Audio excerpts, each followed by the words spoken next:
Hello everyone and welcome to another video. Today I want to be doing a little bit of an old school style video, adding a little bit onto the Think Like a Pro series and talk about how to win against somebody who has more army than you, maybe playing off meta strats, how to adapt to people that are doing that and get back on track with your game plan, when to not play your game plan. I'm going to use an example here. It's going to be an Iobit versus Roos game, Roos being one of the most popular civs right now, and sort of what happens when your opponent does something unexpected.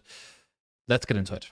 So I want to show you this game because in this game, I am going to play as the Iobits. My plan is to play Pro Scouts, Growth Wing into the Dervish Wing, right? I want to take some early control. I want to make some units early, and then I want to start taking deer. I want to then make the game be about the relic game, and then perhaps second TC on all in Castle Age. Very simple, straightforward gameplay. A lot of people are recognizing themselves playing a game like this, but something's going to happen in this game where I'm going to be a little bit surprised. I'm going to have to deal with a larger number of units than what I can actually deal with. So what are we doing here? Well, first of all, a little bit of a backstory. So I'm currently doing the last video for the civs that we have currently, of the best of, not best of, the build order series that we have going on this channel. So this is going to be the Iobit build order. I'm not going to use this replay, but I thought this replay was pretty interesting because it does outline something else that happens a lot for players that I coach, which is I'll be teaching them how to play certain matchups, but their opponents aren't playing the matchups the way that they're being taught. And so a lot of the times we can talk about how a matchup's going to go. Maybe this matchup is going to be Pro Scout, then Relic, then either 2DC or All In.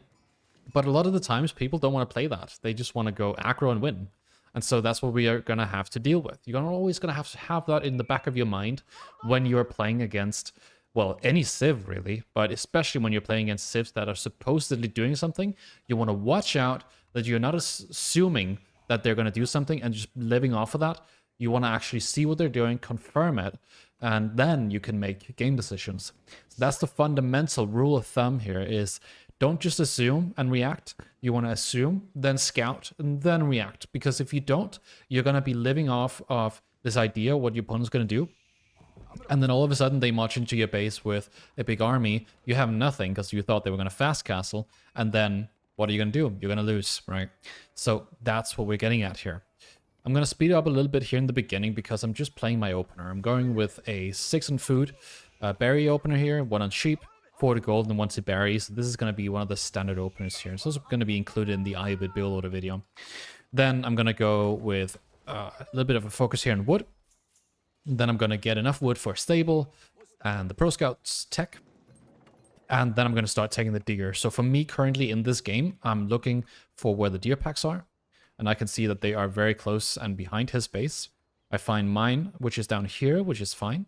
And then another one, which is in the front here. So my deer packs are quite exposed compared to his.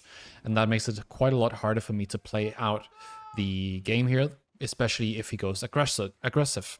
Because if he goes for the aggressive style here, he'll be able to block out my deers and I'll have to do some catch up, especially if I prioritize the Pro Scouts early.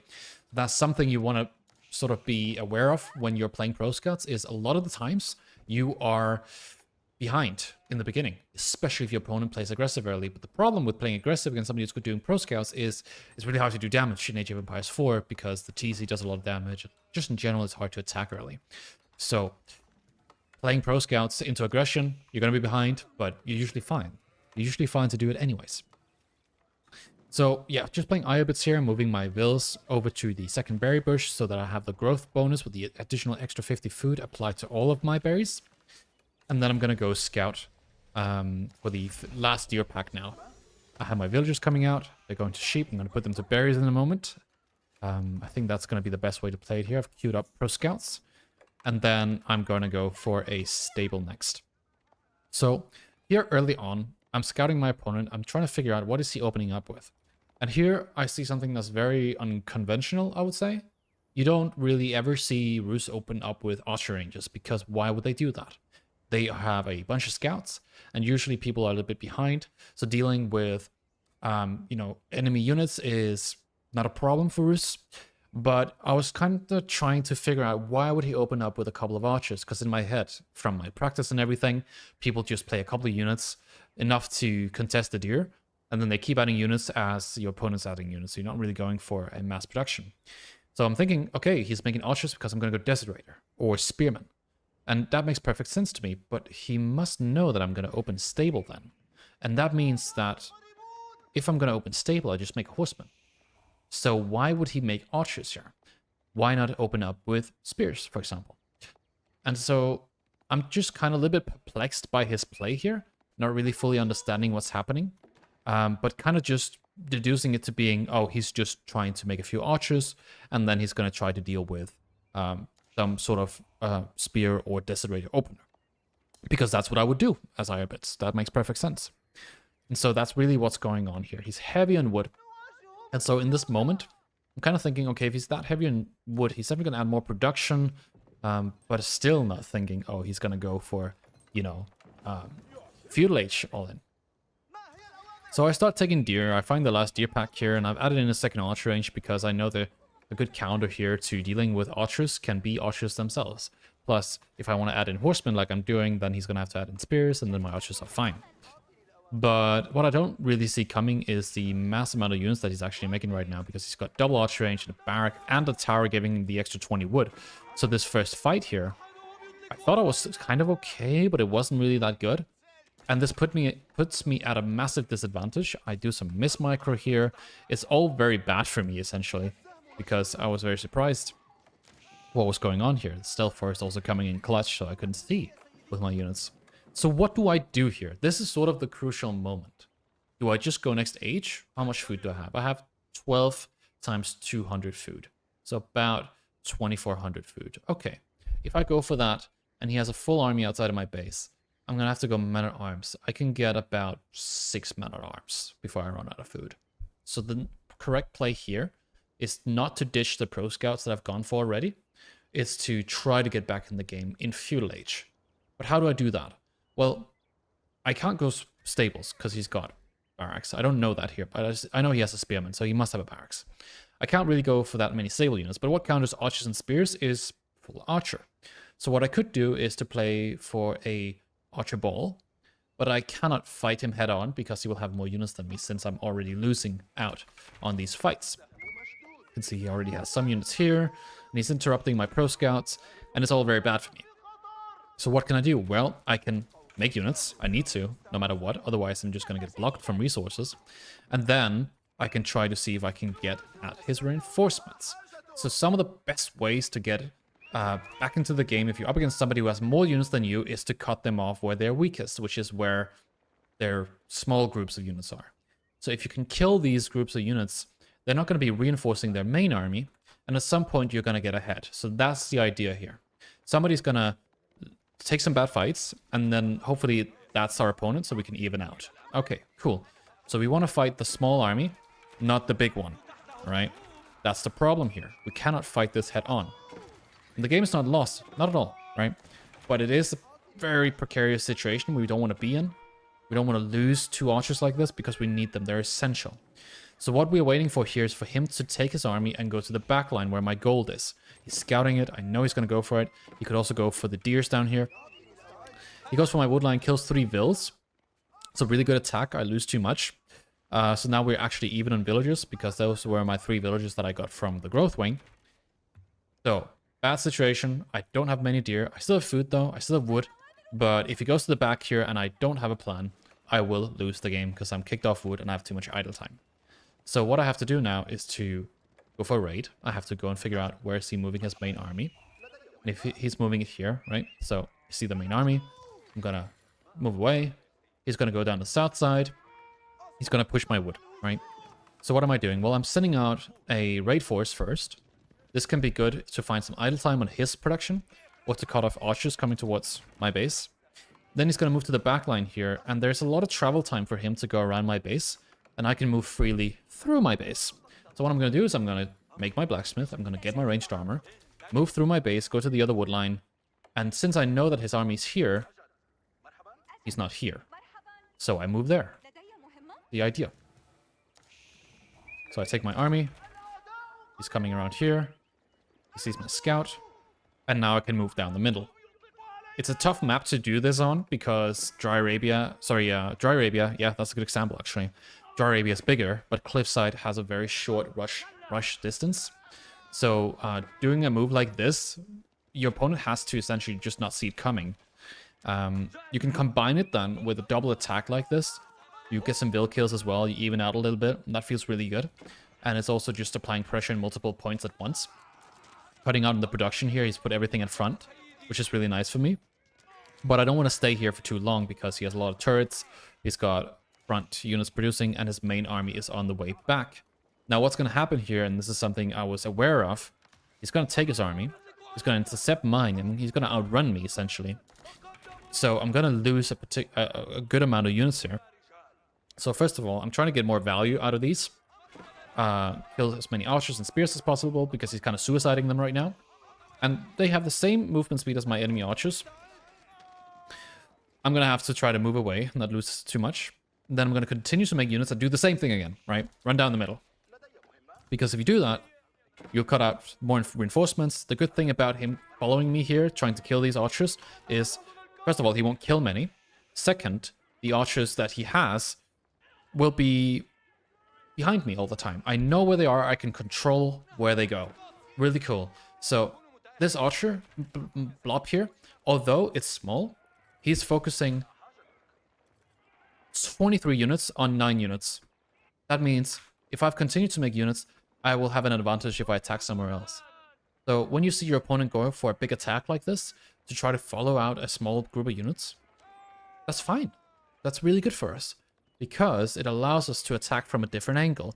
But if we send all of our new units to this, then he's just going to run back, and then we're never going to kill it. How do we kill his army now?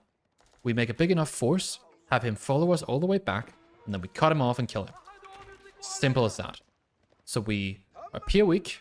This is kind of like Sun Tzu Art of War, basically. We appear weak by having our army here, small army that he wants to kill. And then we have all of our other units sort of hidden away, killing his reinforcements. We're going to loop back around, and then we're going to attack him with our combined force. So this is a lesson in positioning. How much are you showing your opponent? How much are they following you? How much can you do with the fact that you know exactly what they're doing? That is basically what's happening. So now I have 25 units here. He has 25 as well. But I have counter units, and he does not have counter units. He has spears, and I one-shot the spears with my archers. I also have upgrades, and so does he. I'm walling the middle now, and this is another step in this, is to... Because I'm not going to be cutting off reinforcements, he would be able to aggress here again, so it makes sense to make a wall, because then his new army cannot make it through here. And that gives me more time to kill his units when they're running away. I've also stolen some deer here from his top tier pack. So now I take my archers and my horsemen, I run him down, I kill him, just like this. And I lose basically nothing. I still have 23 units. I think I had like 26 or 7 or 8 or something. My wall in the middle is done. I've lost 2 archers here. Not villagers, 2 archers. And with this, I now feel comfortable enough to go an age up. I just wiped his army. That means I have more military. Twice as much. It also means that I can now go castle with this wall in the middle because he cannot attack my main army.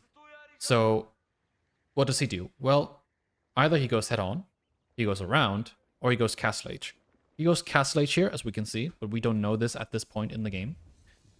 But no matter what, after a fight like that, the last thing you want to do is stand idle. You actually want to start harassing. So I take my army, and then I'm going to start poking at his base. And then I'm making some towers here because I'm not going to be there to defend. So if he did send an army up here or something, then I'm not going to lose these vills. Cool. Now I see he went castle age, so I know he's definitely behind. And I can still find damage by attacking him here from 2 angles. Idle time is also damage. In the meantime, I've also aged up. Gone for culturing logistics to get relics. And then I'm getting on top of his vills here, killing a couple of them. His main army is here. He's got a couple of men-at-arms and some archers.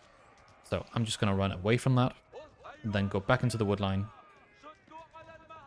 And then idle out some more. So this is a lot of villagers that are not working. He's losing a couple of villagers as well.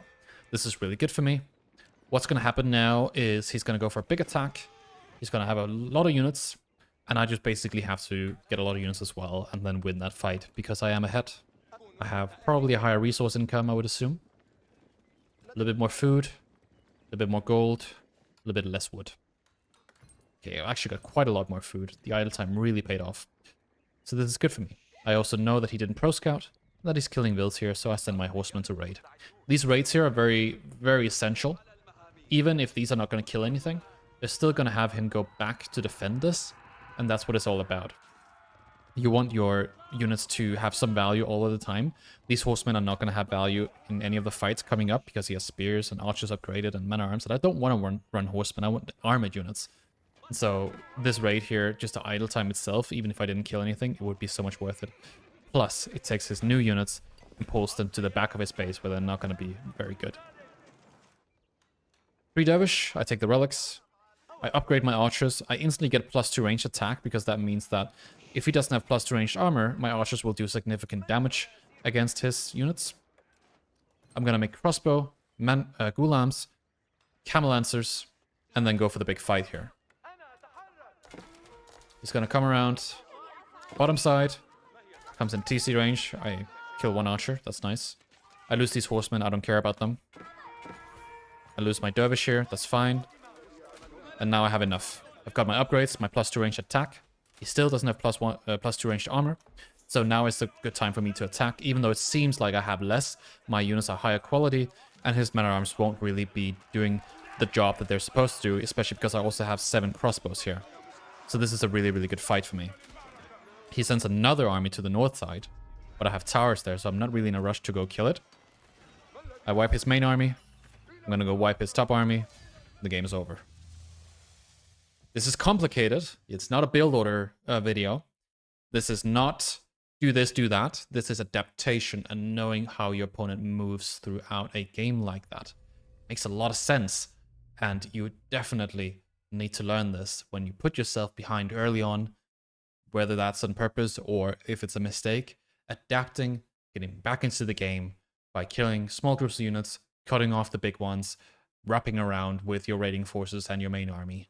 Then you can do the wipes. Then after that, get back on track, get your plan through to go castle, to take the relics, and if they want to fight you, be prepared for it, kill them. Simple as that. That's gonna be it for this video. If you enjoyed it, leave a like, leave a comment in the comment section if you have a question, and if you're interested in coaching, feel free to coach me. Feel free to contact me on Discord. There'll be some info about that now. All right, see you.